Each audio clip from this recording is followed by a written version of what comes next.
Welcome to the Super Bowl Sunday edition of Ask Us Anything. We are Mike and Jennifer Wendland, and this will probably be a Abbreviated? somewhat abbreviated show because We want to get up and watch the game. Yeah, we want to watch. We were kind of curious of the game. Plus, we got a newsletter to write and for tomorrow.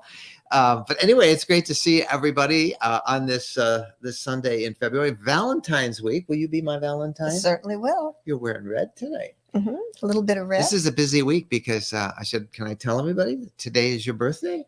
Woohoo! Yeah, today is my bride's birthday, and I hope it's been a happy birthday. It has been a great day. It has been. Hey, quick reminder, one more week to go on our giveaway of this fabulous spot-on collar. Bo is with us tonight, and he sees me holding the collar. He's getting out of here. This is like a well over $1,000 value, and it's a satellite collar that keeps track of your dog. This is the little satellite receiver, and that goes on the top of your dog's head right there. So it's hoisting up. It'll work through trees. You can set up multiple electronic fences. So if your dog strays from that area that you have set up, it will immediately send you a notice on an app. And it's pretty cool. It comes in this box that's pretty neat. And all the instructions are there. We're giving one away. We'll announce the winner next week. And you can do so by just going to the address right there on your screen.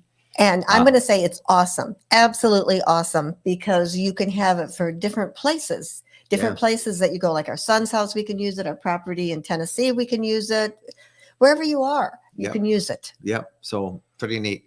Well, lots of you there. And the nice thing about when our viewership is going to be a little down tonight because of the Super Bowl, we get to probably answer more of the questions that you guys post. So let's jump in and take some of the questions and see what we got. Oh, you got to get it so I can see. Oh, yeah. I got to put it right over here. Minor detail. Minor detail. There we go. Our buddy Ed Richards.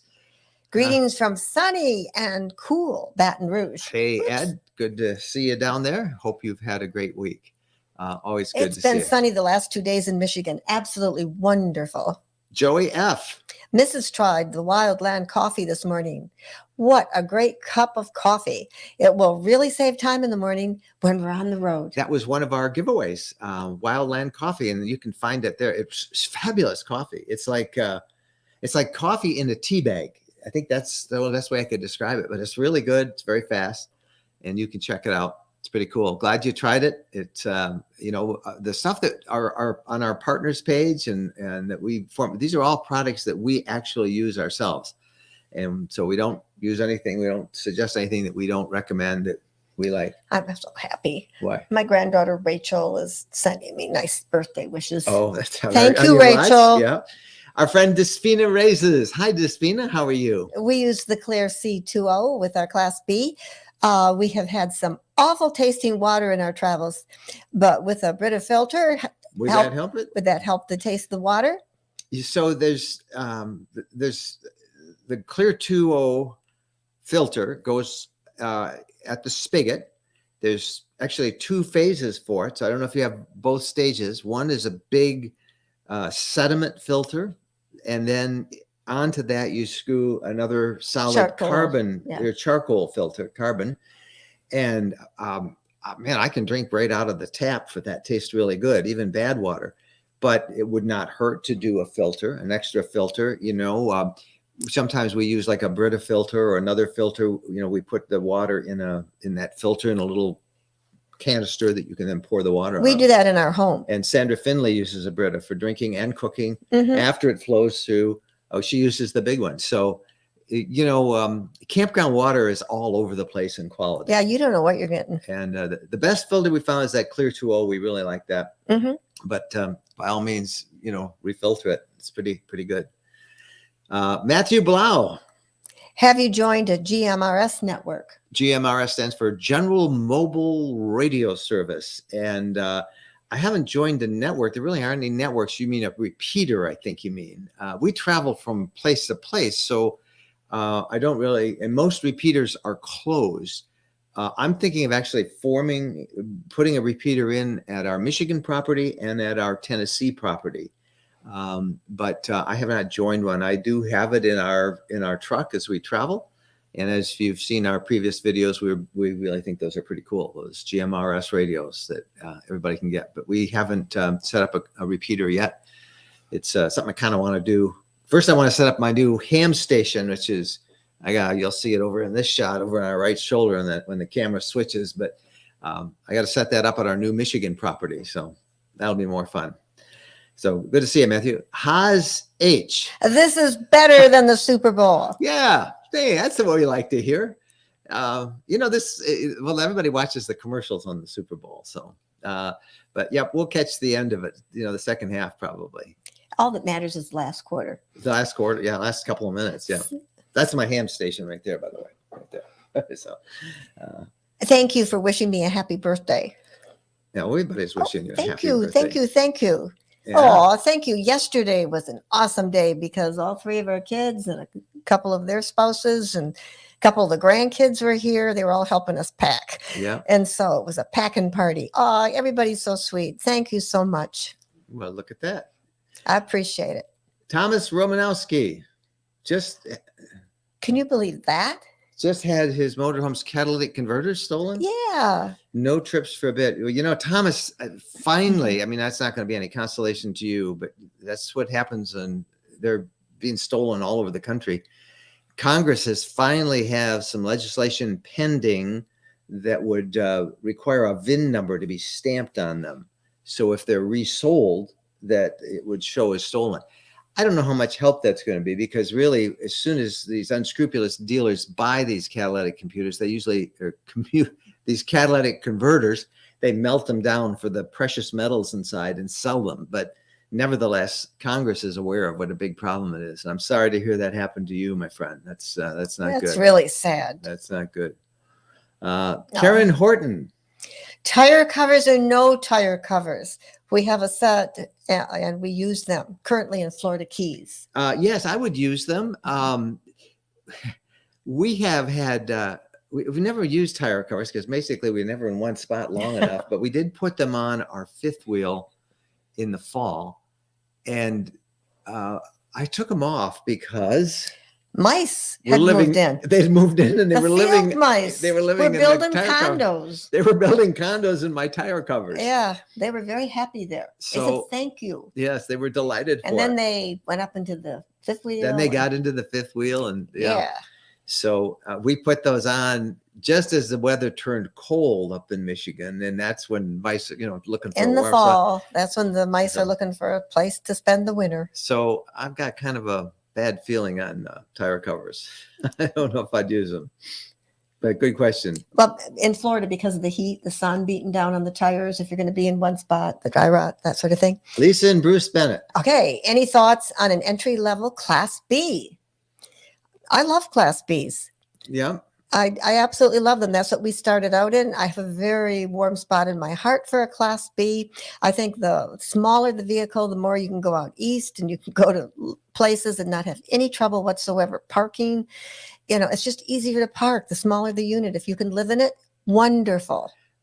So which ones are you looking for? I hate to say this, but the way the pricing on it, anything under $100,000 in a Class B, a new one, you're going to find some quality issues with it. I know they're all going to get mad at me, the manufacturers, but it's the truth. So I would look at something like a Road Trek. Those are pretty high quality, and they're over 100, although you can find some deals. I'd look at a Pleasure Way. I would look at some of the newer Thors. They've put out a couple of new ones. But I would also look at used ones. And see what you could find used. If you can find a good used one, that's a good way to go. Yep. So good luck to you. Robin Ostermeyer. We are not camping January, February, and March. Should we be moving the vehicle so our tires don't get flat on one side? Well, if it's a motorhome, why not? Why not actually start it up and take it for a 10-minute drive, run some errands with it? Unless it's too big. If it's a fifth wheel or a trailer, you got to hook it up. It's a little rough to do. You'll probably be fine. But anything over 3 months, you should be moving it. I don't know if it'll get flat, but it's just good to move that tire. So that's my suggestion, Robin. Helen Newsom. Have you reviewed your new Unity? Maybe I missed it. We haven't really reviewed it because not much has changed. We have two RVs, as many of you know, a fifth wheel, which is right now on our Tennessee property, and a brand new leisure travel van Unity. We're going to use it this week. We're going to use it this week. We're camping on it for a night or two this week. But it's not that different than the one we just did a full review on that's on the channel, on our YouTube channel. So I think we did a live stream with it and we showed some of the newer features, but we haven't done a full review because not much is different. Lighting in the interior. Yeah, it's a different door. Yeah. And but maybe we should, Helen. So we can do that. The other one is still up on the channel and not much has changed since then. So, and we have the Unity FX for flex with kind of a rear lounge and an upper lounge. And, we've got two sofas. A Murphy bed with a near king size Murphy bed. Mm-hmm. So, but we haven't done a full review. Yeah. Dana Sawyer, look at Mag's shade wheel covers to cover just the sidewall. That sounds like a really good idea. In 11 years, we've not needed wheel covers. I'll say that. Well, maybe where they are in Florida, it's really hot. They're in a sunny spot or something. Well, there's a question. Nancy Einhauser makes a very good point. Manufacturers and dealers do not cover the tires or RV units in Michigan.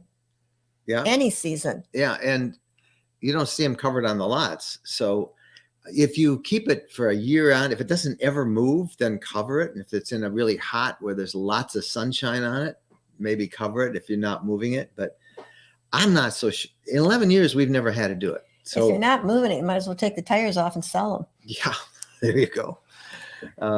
Yeah, McDilly's K04, Oscar, India, Georgia. Yeah. Florida QSO party coming up the end of April. Get your antenna. Yeah, Florida hams. Yeah, well, whereabouts in Florida? That's the whole state. It's the whole contest. State. Yep. Oh, wow. It's a contest. End of April. Yep. Hmm. I can do that right here. Talk to them right here on the radio. Yeah. So, all right.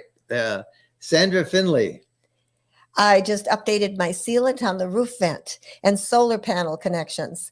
From what I've read, you rebuild over what is there. But what do you decide to rip out? When do you decide to rip out the old and start anew? Well, how bad is it? If it's really cracked and flaking and chipped, then pull it off and put some new stuff down. But if it's just a crack or two, then cover it over. I would talk to an RV dealer, see what they say. Talk to an RV tech. These are things they should answer on the phone. If they, well, we got to check it. You don't have to have them check it. You just want to know. But my general advice is if it's really bad and it's fallen off and there's chips and chunks out of it, then clear it all off and put some new sealant on it. But if not, if it's just a crack or two, then just put the sealant right over that, put it on smooth. Usually that's not going to have to be replaced for a couple, 3 years at least. So good luck to that, Sandra. All right. We should have our neighbor handy so that if we have questions, he could help us out. Yes. A good check on our RV lifestyle partners. If you haven't done so. Questions? No, we can't be out of questions. Okay, Anne. Did you sell your house? Jennifer mentioned a packing party. Boy, you guys are sharp. You pick it right up. They are fast. We might be. We sold our house twice, actually. We had one offer. Actually, almost 3 times. Almost yesterday. 3 times. Yeah. We accepted one offer. Then we got a full price offer. Then we got a full price. Then we got another offer yesterday. And so, all right, guys, your whole life, your house, it's your big, thing for the next phase. I got to clear out all this stuff. How am I going to do that? Yeah. And, it's nice to get as much as you can out of your house because the new property is costing a fortune. Yeah. But we're working on it. But we are doing it. Is what it is. If you accept an offer. Yeah. I don't know. You can't take another We'll offer. leave this all with the brokers to figure out, but it looks like we will be moving. It looks like we will be moving in a few weeks. In a couple of weeks. Yeah. Sarah Robert. Do you guys think that a water filter is absolutely necessary? Mm-hmm. their quality of campground water It's is bad. atrocious. Unless you're in a brand new camper, and even then, if it's a well, the well could taste really cruddy. And I'll tell you how you can find this out. Open up a spigot. You go to a campground now for this. If somebody was using it the morning that you check into it, then it's had some use. But if it's been sitting there for a day or two, open up that spigot and look at all the crud that comes out of it. Right off the top, there'll be a bunch of junk that'll come out. So that's why whenever you hook up, turn on that spigot, let it run for 10, 15, 20 seconds and clear that out. But yes, you should definitely have a water filter. If you have well water, like we have well water in our Sticks and Bricks house, and you turn it on outside, you first turn it on, it is gold. And that's why they say at a campground, turn on the water, let a little run out before you hook up your hoses and everything. There's just so much in that well water that you need to filter out. Yeah. So definitely you need a water filter. Even if you just get one of those little inexpensive ones from, from Walmart or a camping supply store or online, or you get that more elaborate Clear 2O system we've been talking about, which is it's a 2-stage filter, big black chunk of carbon that filters out all the hard stuff, the solids, and the other one which takes out all the. And if I understand this right, you want that water filter on because as you're heating that water and it's going through different parts of your RV, you don't want all those minerals building up all over the place. Yeah. So you should have it. The campground water is pretty bad. Usually it is. I mean, they go through a lot of water. Yeah, they do. McDilly again. Living in Florida, I had to put tire covers on my Class A when parked. You just took away my words. The summer heat. The summer heat would heat up the tires, and tire monitoring system went crazy for high temperatures. Covers keep cooler. Yes. Thank you. I'm sure you're right. I don't doubt that for a minute. And I think that's what I mentioned in hot climates with the sun baking down. And I didn't think about the TPMS because as they heat up, the tires get warmer and you get that alert that there's too much pressure or it's too hot in there. But that's funny. I didn't think of that. What if you were just sitting in one spot? Sharon Childress. Any progress on a fall meetup? No. We're having such a rough time selling our house. The stress of selling our house. I have never felt stressed before in my life, but this is giving us stress. Yes. I gotta say, it's just hard to live a house. For me, it's hard. It's not hard for you, but it's hard for me to leave a house that I really like. Which is funny because we're not living here half to 3/4 of the time. We're gone on the road. We're not here much. But it's been our house for 30 years. And there's so much stuff. And there's so like many your doctors details. And everything you're familiar with. But the golden nugget is being by our kids and grandkids and having 10 acres and a little lake. And but the details that we have to do, you all know what it's like. I'm just whining. We're just whining. We won't whine. So, but there's no progress. You can whine. I don't know, Sharon. I don't know. I can't help you out. It's going to be, it's on our list of like the top 10 priorities is way at the bottom of the list right now, but that list we're working on it. So our kids from Nashville who have moved several times, they came up yesterday and you didn't want to hold still. It was packed. They were great. And our daughter came and our other son came and it was a packing party and it was so much fun. It was a lot of work. So yeah. Robin again. Would you ever camp in a campground with non-potable water? Well, sure. Yeah, I just would use my own water. Just think of boondocking. Yeah, when you don't have what you bring your own water. You bring your own water. But you want to make sure that the water you put into your fresh water tank is pretty clear. So however you fill that fresh water tank, fill it through a filter. And then you don't want to leave that fresh water in there for any longer than a couple of weeks in warm weather, because it will go skunky on you. Skunky water. Yeah. That's not good. Yeah, smelly water.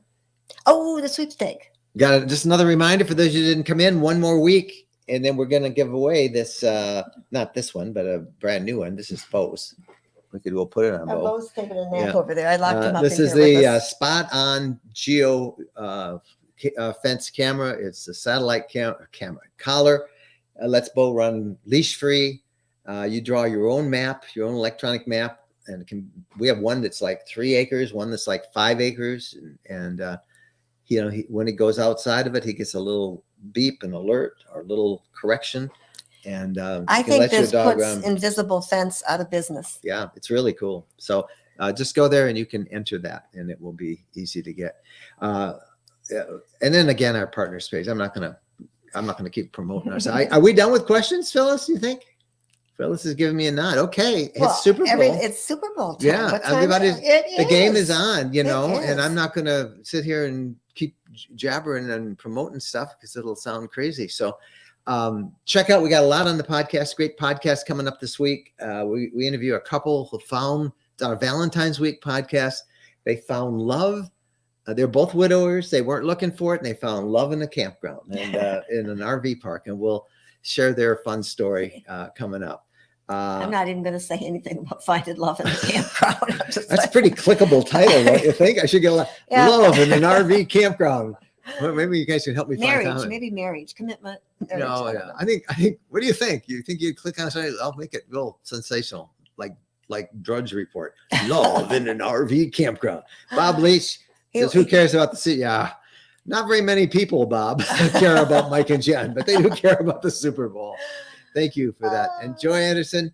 That's a great question. Okay, this is a very good question. Do you leave all your travel clothes in your RV, or do you pack up fresh for each trip?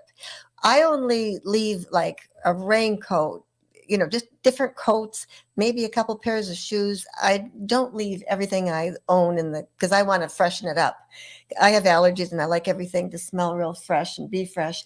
You're more casual about leaving shirts and t-shirts and sweatshirts. We do leave some things in there. I'm going to be kind of nervous with the field mice, having to deal with the field mice, because we've never had mice before. Well, that was only because of those tire covers, I think. So, but we don't, we leave, just this, like say raincoats, coats, a pair of gloves, a hat. Yeah. I think I have an extra pair of jeans and a pair of shorts, and I have a pair of Crocs that I wear inside the RV. I keep those in them, but we bring most of our, your underwear and your good clothes. You take it in and out with you because you want to wash it. Yeah, if you've got a lot of clothes. Yeah. Yeah. So that's good. I have quite a few clothes, but I only wear a few of those things. Yeah. I probably should weed some out. Yeah. Dean Johnson. We have an LTV U24MB. A Unity 24-foot Murphy bed.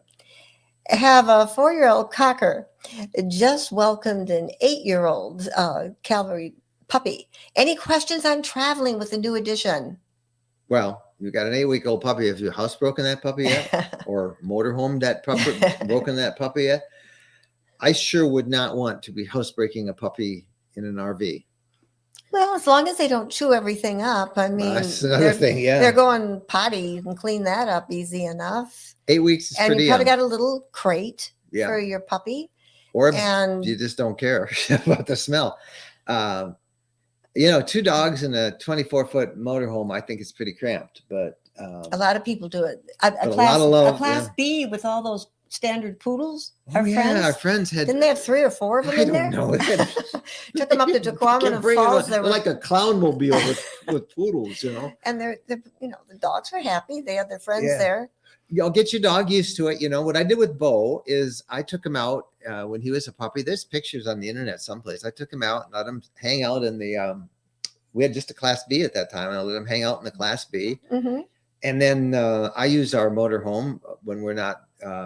When we're at home, I use it to run daily errands. And so I would throw him in with me, and he got used to it there. And got used to riding shotgun. Yeah, he did. He still likes to ride shotgun. And he adjusted to it right away. So, but at 8 months, or 8 weeks, just slowly train him and, give him lots of love. And, but you want to crate him in the RV. You don't want him chewing stuff or. You don't want him bouncing around. Yeah. Because he doesn't have his balance, and he's just like a baby, like a little toddler. So, and congratulations, you got 2 of them. You got a beautiful cocker and a cavalier. Doing? Yeah. That cocker's happy with that? Yeah. Bob Lees, how do you pause your Starlink? Well, you have to be on the RV plan to pause it. So if you're not on the RV plan, you can't. You have to be on the RV plan. If you're on the portable plan, doesn't make any difference. You're stuck. So you want to change from portable to RV and then pause it when you're not using it. And you do that through the app or through the website when you log into your account. So that's how you do that.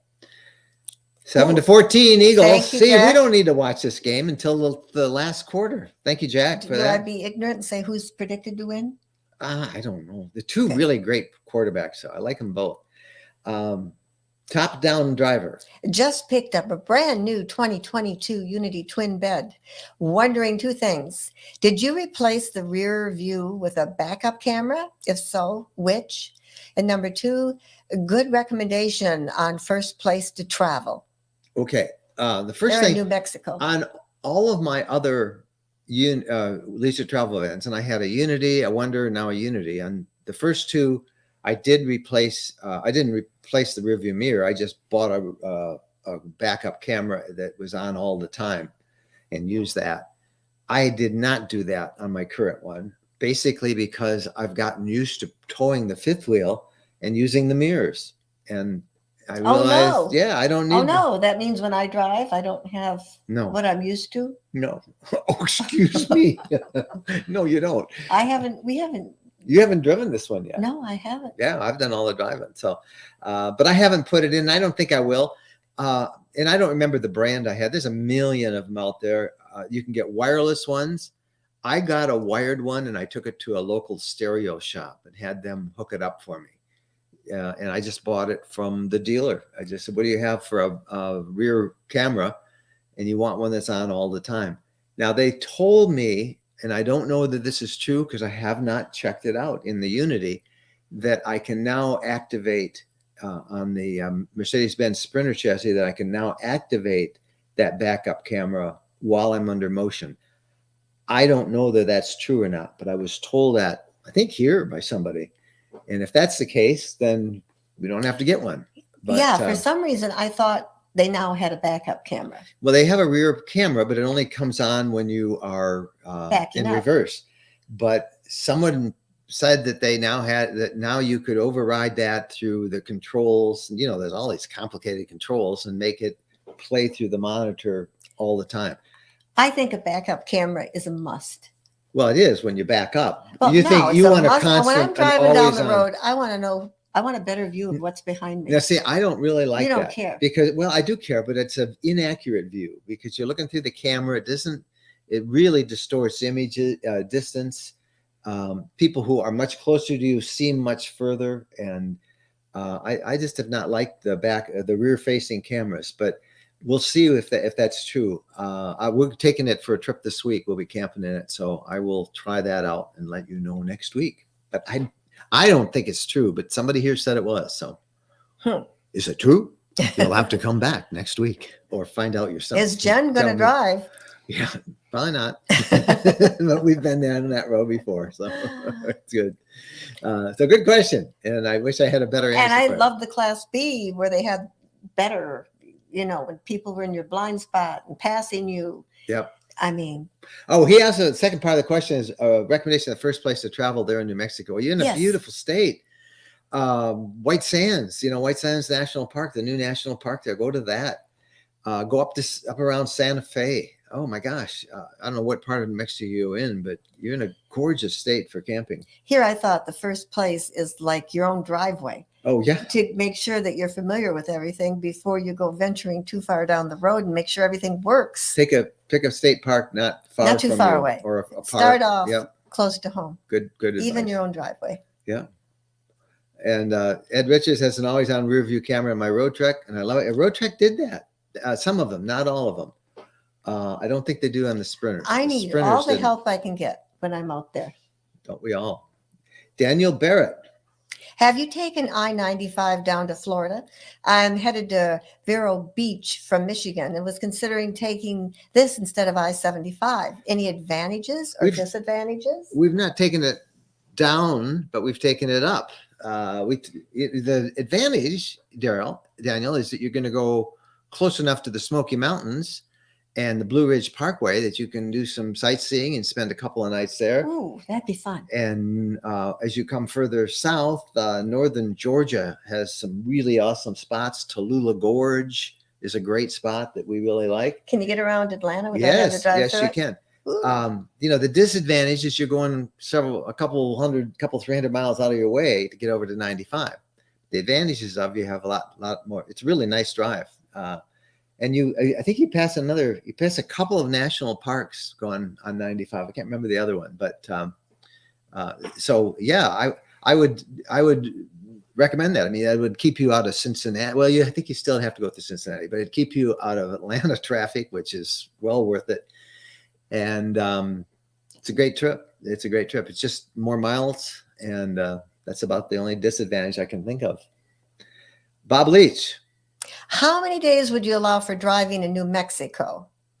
Say with Loblolly Ridge being the starting point. That's our property in Tennessee. Going out west on I-40, just wondering how many stops you'd make and maybe where you would stop. Well, I would take a RV Trip Planner, and you can find them from our partners page. And I would mark out about 350 miles, and I would just follow it that way. I'd certainly get past Memphis. I wouldn't want to stay anywhere near Memphis for the first night, but about 350 miles is a good distance to drive, no more than that. Our recommendation is follow the 330 rule. Don't drive any further than 330 miles or stop by 3:30 in the afternoon. But we were going to go to Arizona, the Arizona-Nevada border area. We were supposed to be there about this time, and it really is about a 5-day trip to do it correctly. It's almost 2,000 miles. So that's a lot of driving. And if you're hauling something, it's really tough. If you're in a motorhome, or I think you're in the Unity, it's still a tough drive. Anything over 350 is a tough drive. We drove 600 miles home last Sunday, a week ago today, from Nashville. And the good part was I drove some. Yeah, because we were just driving the truck. Yeah, we were just driving the truck. We left the RV. And then when you pull the fifth wheel and you have to go 65, it takes longer. Yeah. And it's harder on you because I don't drive and you got to drive longer. Yeah, I don't do it. But I would, give yourself more rather than less time, because there's lots to see all along the road. And, you go through some great areas. So just take a look in 350-mile radiuses and then see what's around where that works out. RV Trip Planner is what we use when we're planning a cross-country trip like that. And then it lets you see where you draw us a little radius on it, and you can see what areas are there, and then you can pick out places to camp. So all good. All right. We have gone about 40 minutes. That's pretty good on Super Bowl Sunday. So we are going to get out of here at this point. And we will be back next Sunday with another edition. We'll also have the winner of our Spot On collar, the satellite collar for dogs. We'll announce that. We got some other great giveaways that are coming up throughout the rest of the year. This went by so quickly. It was like 5 minutes. It didn't seem long at all. For almost 36 minutes. We're into it now. That's a good time. That's a good haul. So listen, we want to thank you guys for, spending time with us on a night that's kind of become a big night in America, Super Bowl Sunday. Go up and watch the game, and may the best team win. I feel kind of guilty. We have no snacks. Our youngest son called to wish me happy birthday with his wife, and they had all these snacks lined up, all this food. Do I need snacks? Our other boy was out picking up chicken strips and things for a party at their house. Seriously, do you think I need snacks? All I know is yesterday we ate out twice, and my weight was up 3 pounds today. So I thought we don't need anything but carrot sticks. Yeah. Okay. Hey, we love you guys. We'll see you. Don't forget the podcast Wednesday and a video Saturday, a review on the new way we access the internet on the road. And I hope wherever you are, you guys all have a great week. We'll see you down the road. Happy trails.